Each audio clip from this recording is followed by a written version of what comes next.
Death to democracy. That's correct. That's what the video title says. And by death to democracy, I must mean something else, right? Not right.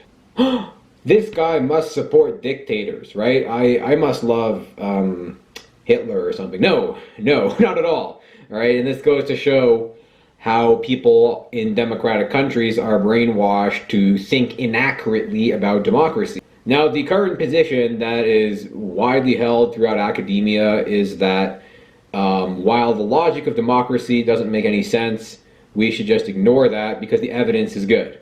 In this video, I'm going to be focusing a lot on the evidence and show you how not all democracies are like Denmark. Let's take a look at the Philippines. Currently, there is a genocide taking place in the Philippines. Anybody who uses any drugs is put to death. That sounds like a pretty stupid policy. And the fact is, the overwhelming majority of Filipinos not only support the leader of the Philippines, Rodrigo Duterte, but they specifically support his drug policy. You know how every politician has like a election slogan, like "Make America Great Again," support the middle class. Duterte's was "I'm going to kill everybody." Well, he didn't promise to kill everybody, but he did promise to kill tens of thousands of people. You're literally having a popularity contest to determine who should control everything about everything. And if you do that, aren't you just going to get a bunch of narcissists in? Like if you go on Twitter, isn't every popular person like some narcissist? Yes, yes you are. And that is why you get people like Donald Trump, Hitler, Duterte. This is why you get people like this in power. Quote, "All great movements in history were popular movements." End quote. That quote is by Adolf Hitler. That is from Mein Kampf, page 95. Now, it's common for people to argue that this sort of cruelty, like the drug offender Holocaust, is confined to third world nations, and it's certainly not true. And we're going to be looking at first world nations and democratic caused Holocaust. Ever hear of the drug offender Holocaust? That is something that took place in the United States and most Western nations and is still taking place today to an extreme extent. The sex offender Holocaust, that is something that is growing. All right, that one's not on the decline. That one's still escalating, and we'll go into these things in more depth. Take mandatory male conscription. Should men be forced to fight in the army? Well, that sounds very sexist, doesn't it? And I think a lot of people don't necessarily want to fight for their country. Maybe their government is tyrannical. Maybe they make stupid laws and the people in power are idiots. So why should someone be forced to fight for their country? That doesn't seem very reasonable. Yet in Austria, there was a referendum on mandatory male conscriptions, and the overwhelming majority of people voted in favor of keeping male conscriptions. So it's still a policy, it's still a law. Men have to join the army in Austria. Now, what happened with drug offenders is, to use the term Holocaust is not really an exaggeration. I mean, people are getting life in prison for petty drug offenses, and they're basically forced into concentration camps where they're raped and tortured and have to do labor all day for the rest of their life.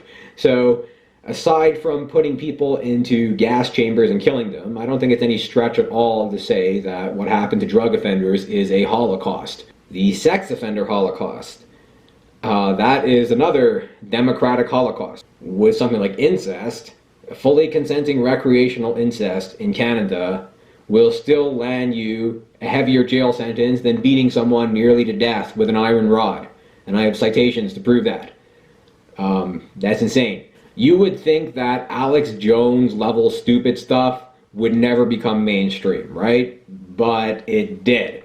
All right, Alex Jones is the guy saying, communists are raping kids with battery acid. He's a guy saying Hillary Clinton runs an underground child sex trafficking ring in satanic pizza stores.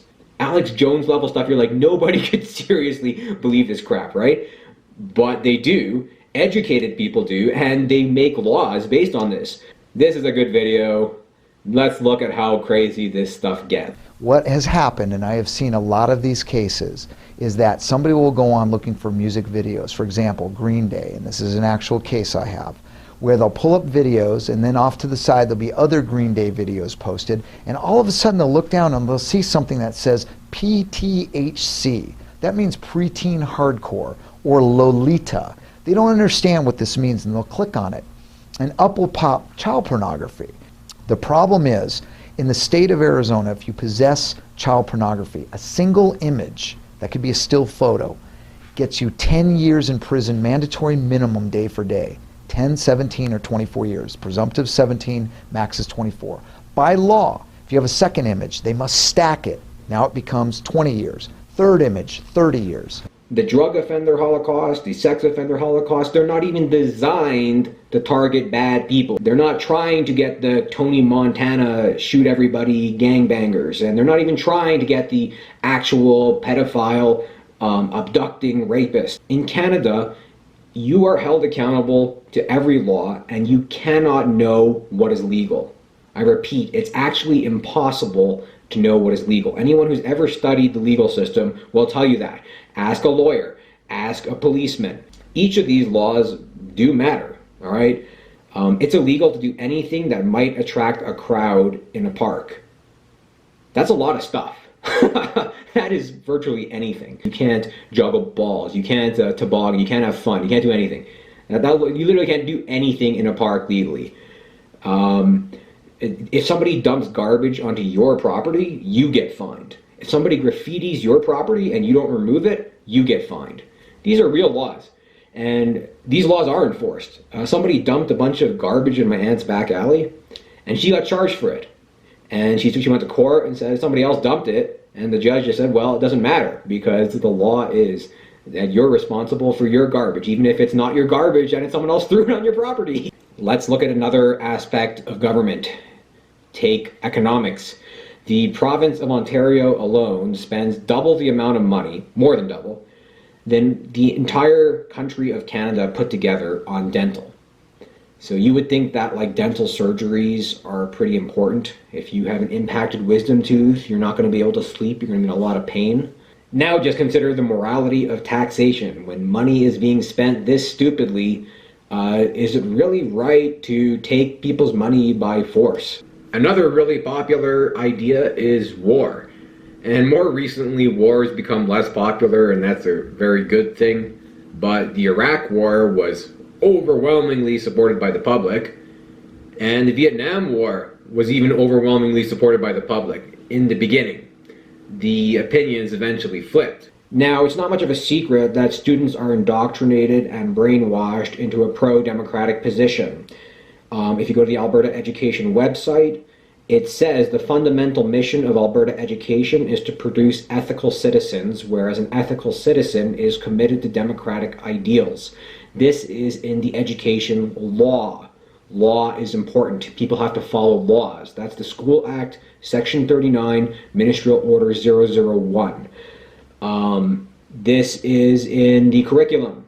The curriculum are legal documents. In grade 6, they teach students democracy is justice. I think that kind of ends the debate right there.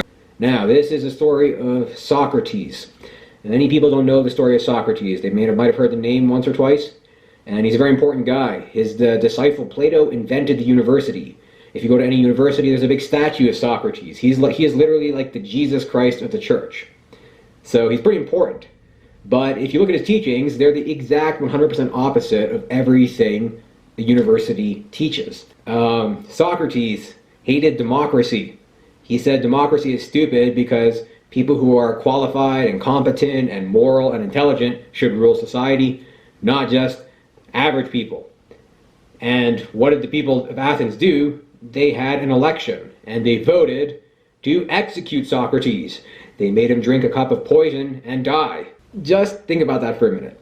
The Church of Socrates is now indoctrinating and forcing everyone to believe in the exact ideology that got Socrates murdered. Now, the interesting thing is, if you go up to anybody in higher education and confront them with all this, what they're going to simply tell you is you're right. They're going to say everything you're saying is correct, but democracy is the least bad of all systems. Because Winston Churchill said that, a corrupt democratic politician. I am going to wager it's not the least bad of all systems. Even throughout history, you can find examples of dictators, like crappy dictators, beating democracies. Take ancient Persia. In ancient Persia, slavery was abolished, whereas democratic Greece was rampant with slavery. So, and the Persian government wasn't just by any means. They were a crazy dictator, but they still managed to beat a democracy, right? So even really bad systems sometimes beat democracies. The logic of democracy, when you analyze it, is very bad. There's no reason the majority should rule unless the majority are virtuous. And the reason why the evidence for democracy is also bad is for the same reason the logic is bad. When you have bad logic, you tend to have bad results. Now, this is just an example idea, but a polymorphic system, I think, is the best. What is a polymorphic system? A polymorphic system simply tries to do one thing, to concentrate power where there is virtue. So, if there's only one virtuous person in all of society, then the polymorphic system tries to concentrate power to them. If 30% of people are virtuous, then 30%, then it tries to give the power to those 30%. And if everybody's virtuous equally, then you just have a democratic system. So whatever happens to the population, if the population changes over time, the polymorphic system can adapt to whatever sort of population you have. Now, if you want some other good insight and perspective on this, I highly recommend checking out Bryan Caplan. He's one of the academics I really like. And I like the guy so much, I'm even picking up a bit of a Bryan Caplan accent just from watching him. Do I support revolution? No, not necessarily. I think that a revolution in education would be a lot more productive. I think that giving people a fair perspective on how crappy their government actually is would be very useful. I don't think that the government's ever going to change because people simply think the government is perfect. That's what they're taught in school. In grade 6, students are taught that the way you can tell a fact from an opinion is because a fact is on a government website. That is the actual lesson they learn in the grade 6 Pearson textbook. So there you have it, death to democracy. I don't mean death to something else. I mean specifically death to government by the people, typically through elected representatives. If you like this video, share it, subscribe. And if you have a video request, you can send me one. I'll probably do it. I do most video requests.